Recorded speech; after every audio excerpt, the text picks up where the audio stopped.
Você viu no bloco anterior as manifestações ontem aqui na Grande Vitória e também no sul do estado. Daqui a pouco a gente mostra como elas aconteceram no norte. E agora a gente ouve a análise de dois representantes do povo capixaba. Um do PT, o outro da oposição, do PSDB. Estão aqui no estúdio o deputado federal Helder Salomão, do PT, e o deputado estadual Sérgio Majeski, da oposição, do PSDB. Agradeço aos dois por terem vindo aqui. É sempre bom ouvir opiniões divergentes assim, porque isso faz parte da democracia.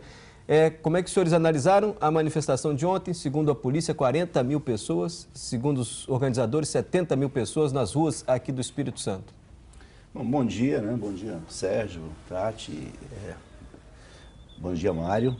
Para nós é um momento em que o país precisa ter bastante responsabilidade. As manifestações são profundamente legítimas. Na democracia, nós temos que ter a capacidade de ouvir quem pensa diferente, temos que ter respeito e tolerância aos que pensam diferentes e, mais do que isso, nós precisamos aprender a receber as críticas e as manifestações com humildade, né? Neste momento em que o país atravessa por uma dificuldade grande no plano econômico, é bom dizer que hoje a crise não é brasileira, é uma crise internacional e a crise política que se instalou no Brasil, ela preocupa mais do que a crise econômica, porque nós já vemos sinais de recuperação na economia mundial e os analistas e os membros do governo já sinalizam para um ano de 2016 com retomada do crescimento da nossa economia. Então, eu creio que nós todos precisamos ouvir as vozes das ruas, né? Quem está na base aliada, quem está na oposição, para buscarmos saídas para melhorar o nosso país. Essa tese do quanto pior, melhor, não ajuda nem ao Brasil e muito menos aos brasileiros, né? Nós precisamos nos unir em torno de uma agenda comum para o país, mantendo as diferenças, e é importante que as diferenças sejam mantidas e respeitadas, porque isso cria um clima de estabilidade e não de desconfiança, como nós percebemos, né, hoje. Porque se é verdade que o governo precisa corrigir rumos, também é inegável que o governo, nos últimos anos, trouxe muitos avanços para o país, né? E eu acredito que, neste momento, especialmente nos últimos dias, nós estamos vendo mais maturidade, né, tanto por parte da base aliada, como também por parte de setores da oposição. Vamos ouvir a oposição um pouquinho, deputado? Helder Salomão é deputado federal do PT. Agora, quem vai falar é o professor Sérgio Majeski, deputado estadual do PSDB. Concorda com tudo o que disse o deputado? Não, eu discordo. Concordo com uma parte do que ele disse a respeito da necessidade de não apostar no quanto pior, melhor. Eu acho que isso aí tem que ser uma coisa que não pode existir no atual momento. Eu discordo do fato de que a crise que ocorre no Brasil seja fruto de uma crise internacional.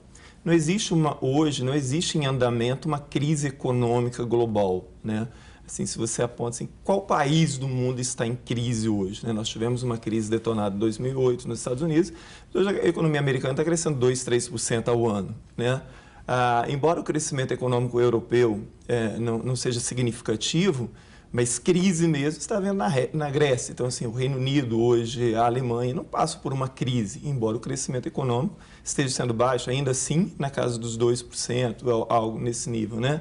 China, os BRICS, por exemplo, a exceção da Rússia, por causa do problema isolado ali da Ucrânia, não estão em crise. Então, essa crise, na verdade, ela não é só econômica, ela é política, ela é institucional. E, em grande parte, ela é, sim, de responsabilidade do PT e do governo petista, do modelo instalado no país, né? Um modelo muito baseado no aparelhamento do Estado. Agora, a questão toda, né, do entendimento desse momento é fundamental para todos os partidos, e a responsabilidade tem que ser imensa também, de todo mundo. Nós vivemos, na verdade, uma crise vinculada ao próprio modelo político brasileiro. Porque, na verdade, hoje, acabou, não existe governança, né? Então, tem que se criar um mínimo de possibilidade de governança. Isso tem que ser criado. Você vê os aliados dos últimos 13 anos do governo pulando do barco, né? Indo para o outro lado e criticando. Olha a irresponsabilidade do Eduardo Cunha, hoje na Câmara. É deprimente você ver uma coisa dessa. Então, assim, o PMDB, ele foi a base aliada, ele foi o grande aval desse governo. Ele não pode agora simplesmente dizer, olha, a culpa é de fulano, é de cicrano e tal, né? Então, enquanto o governo teve, e isso é institucional, isso não é apenas porque é o governo do PT, mas o toma lá da cá, o grande balcão de negócio existente entre o Executivo e o Legislativo, que se repete nos estados e municípios também, o governo acabou. Quer dizer, o governo não tem mais o que dar, já deu tudo o que podia dar, em termos de emprego, de ministério, de dinheiro, e vive uma grande crise. Porque se você imaginasse que nesse momento o governo tivesse capacidade de criar mais cargo, e dar mais dinheiro e mais emenda parlamentar, obviamente que se refazeria rapidamente uma base ali, né, para continuar governando. Então, é fundamental criar-se uma governança. Eu, particularmente, não sou favorável ao impeachment. Eu acho que a questão da troca de pessoas, simplesmente, num sistema onde a corrupção e essa forma, né, de toma lá da cá, os leilões que ocorrem, né, os balcões de negócio entre executivo, legislativo e outros poderes, a promiscuidade entre o público e o privado no Brasil, isso tem que ser repensado. Então, agora, eu acho que assim, se a troca de um nome por outros, por si só, resolvesse, então o PT lá atrás ele foi visto como a grande solução para toda essa bandalheira do país, quando o Collor foi deposto e tudo mais. E o PT vem e faz a mesma coisa que todo mundo. Deixa eu ouvir agora, se me permite, o deputado federal Helder Salomão.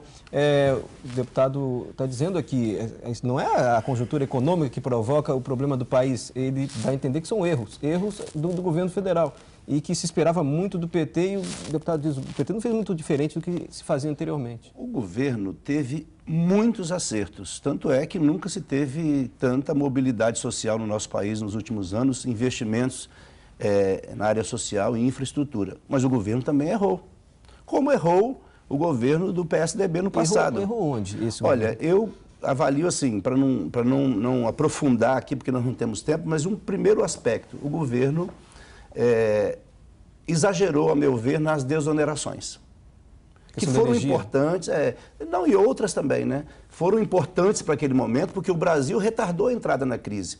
Agora, assim, com todo respeito, Sérgio, mas é impossível hoje, né, nós pensarmos a economia de um país isolado do contexto internacional.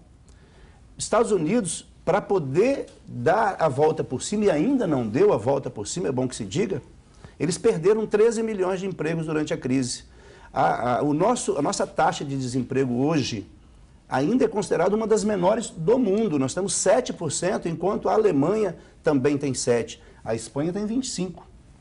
De cada 100 jovens na Espanha, 40 estão desempregados.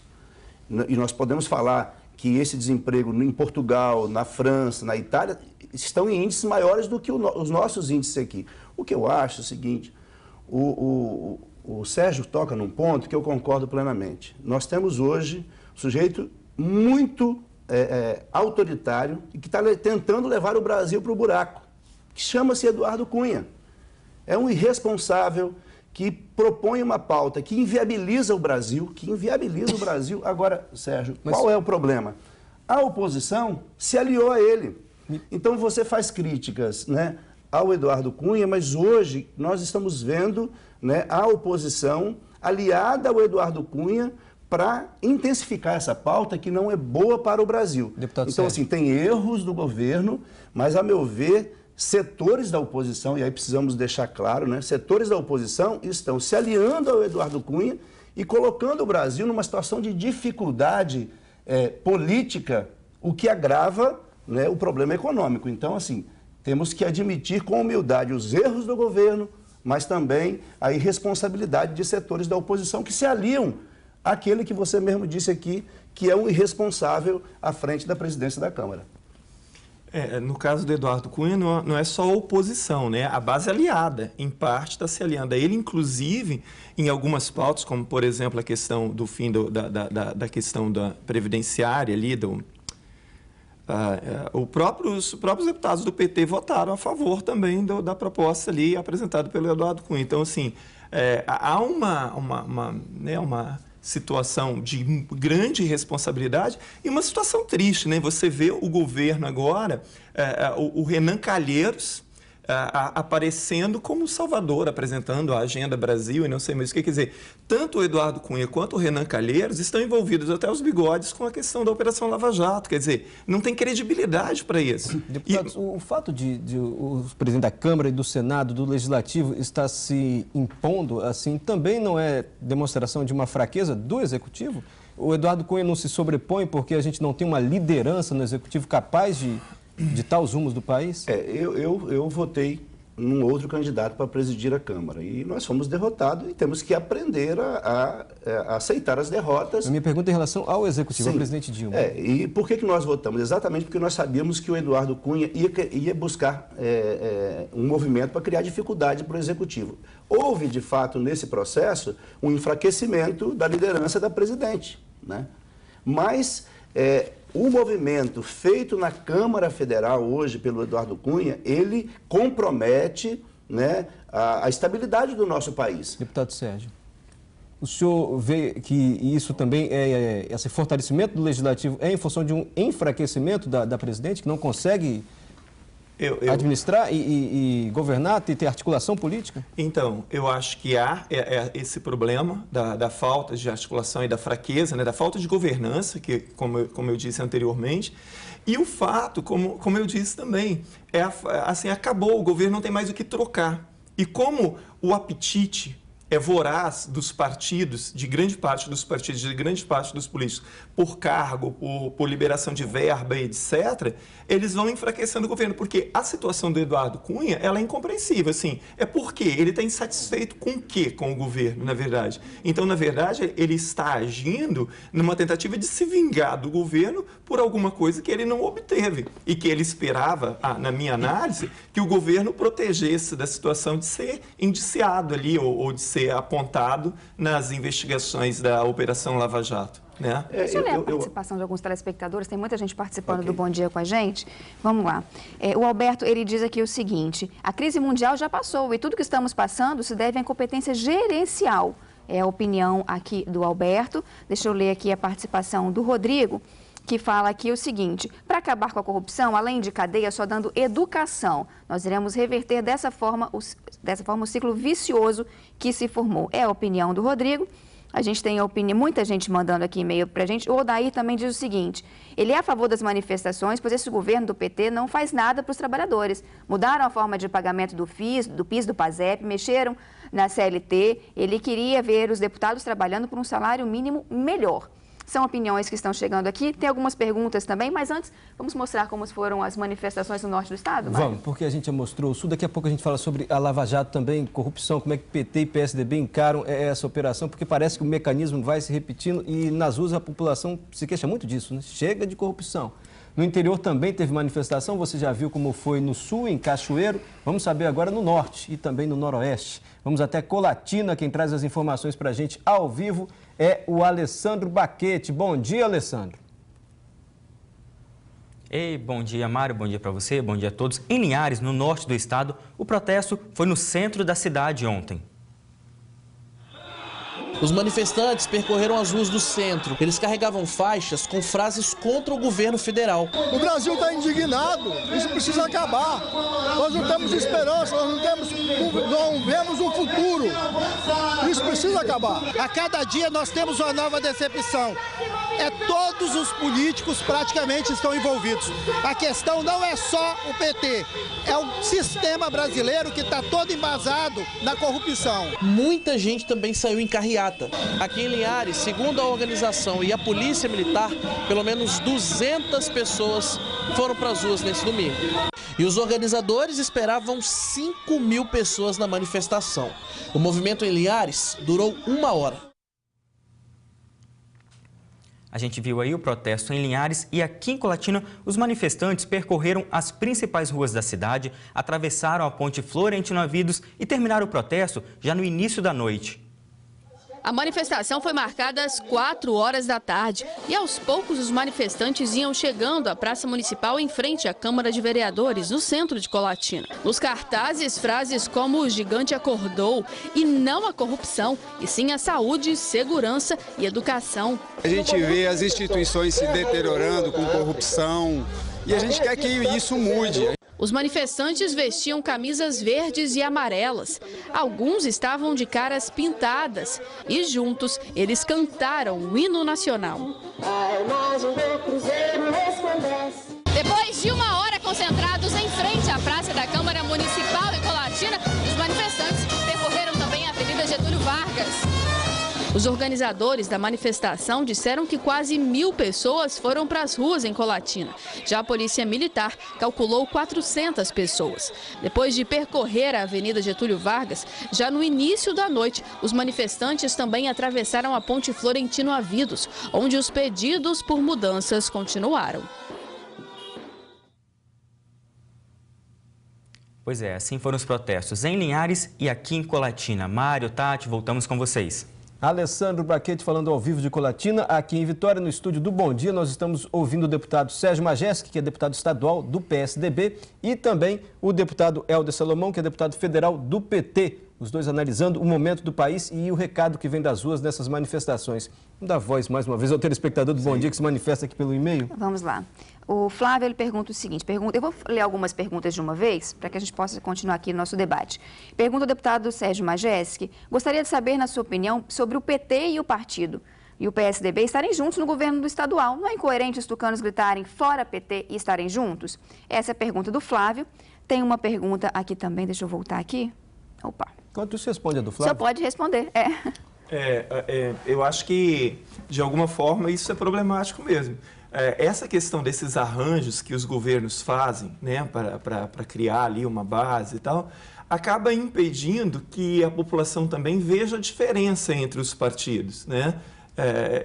Eu, de alguma forma, eu concordo que é estranho e é difícil do eleitor entender isso, né, e fazer essa distinção. Então, assim, né, parece-me, então, assim, que em nível federal, né, nós somos oposição, mas aí aqui, em nível local, nós somos aliados, estamos construindo um mesmo tipo de governo. Deixa eu passar uma pergunta agora para o deputado federal.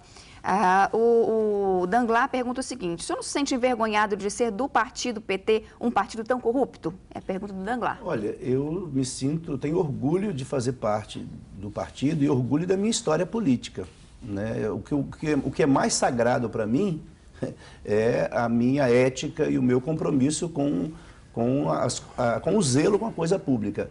Na verdade, há uma tentativa hoje, né, de criminalizar um governo e um partido. Eu sou da tese que todos precisam ser investigados. Vamos pegar o exemplo da Lava Jato. Lava Jato tem 34 denunciados do PP, que é Partido Progressista, 7 do PT, 6 do PMDB, 3 do PSDB, inclusive o ex-governador de Minas Gerais, só que há uma tentativa de dizer que apenas há denunciados ligados a um partido e a um governo. A minha tese é a seguinte, não dá para passar a mão na cabeça de ninguém, seja do PT, do PSDB, do PMDB ou de qualquer outro partido. É preciso investigar, né? Porque, assim, alguém disse, acho que foi o Alberto ou o Rodrigo, telespectador, de que nós precisamos investir em educação. Aqui tem 2 professores, eu não tenho dúvida que a educação é o caminho, mas além da educação tem que ter outra coisa para combater a corrupção.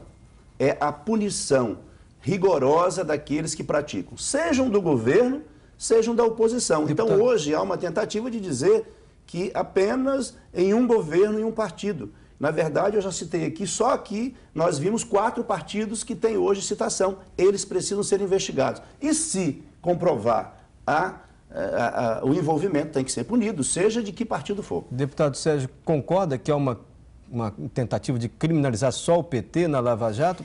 Mas quem estava no governo, no controle, é o PT, né? Sim, foi o PT quem indicou... Mas, Mário, se você me permitir rapidamente, quando nós instalamos, Sérgio, a CPI da Petrobras, o Pedro Barusco, que é um delator, né, desse processo da Lava Jato, disse que no período de 95 a 2005, portanto, um período aí que o PSDB governou, houve desvio de 25 bilhões, segundo o delator Pedro Barusco, 25 bilhões. A oposição não queria investigar esse período.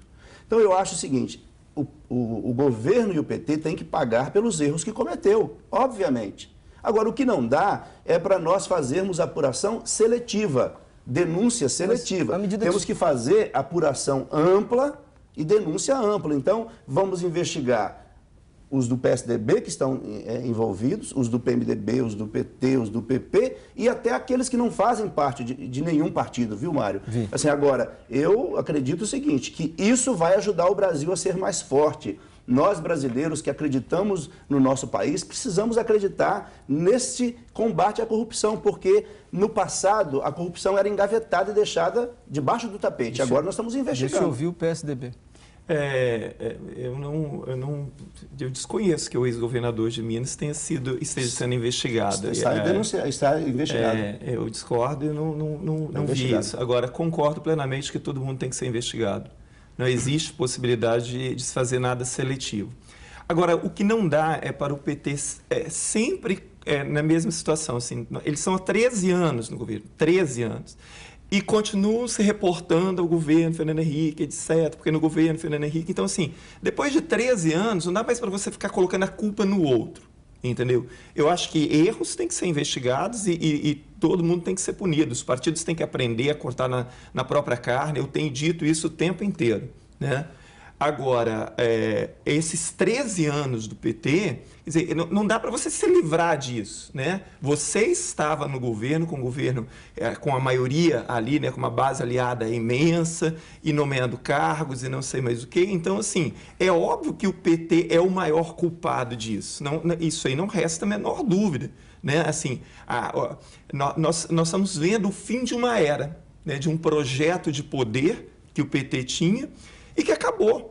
Não estou dizendo que o PT inventou a corrupção, e aí seria muito ingênuo da parte dos brasileiros imaginar isso, né? Que só o PT é corrupto ou que até isso foi inventado. Eu acho que o PT ele aprimorou muito os mecanismos de corrupção e o aparelhamento de Estado, né?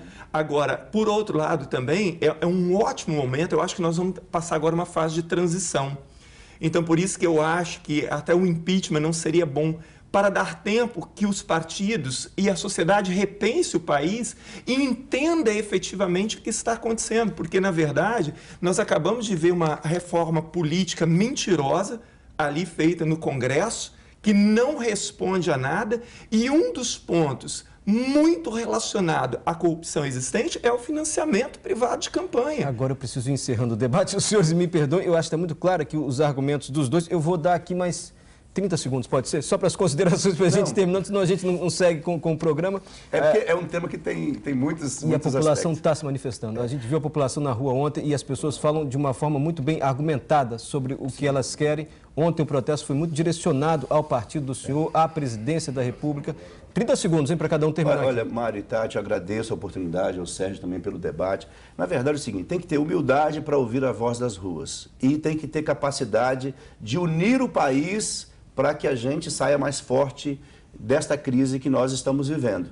Eu sou muito otimista, eu acho que o Sérgio toca num ponto da reforma política. Nós apontamos para uma reforma política sem financiamento privado, mas o PSDB defendeu o financiamento privado, por exemplo, né? A oposição defendeu o financiamento privado e nós defendemos financiamento privado só de pessoa física. E eu creio o seguinte, vamos apostar no Brasil. Oposição ao governo, sim, oposição ao país, jamais, porque o nosso país será cada vez mais forte e cada um de nós tem que trabalhar para que ele seja melhor. Deputado Sérgio, para a gente terminar. Eu espero que esse momento, essa crise institucional que o país vive, que ela sirva para que nós possamos a refletir sobre o país e entender exatamente tudo isso. E não entender as questões de forma isolada, porque elas são todas imbricadas, não há fato isolado em nenhum momento.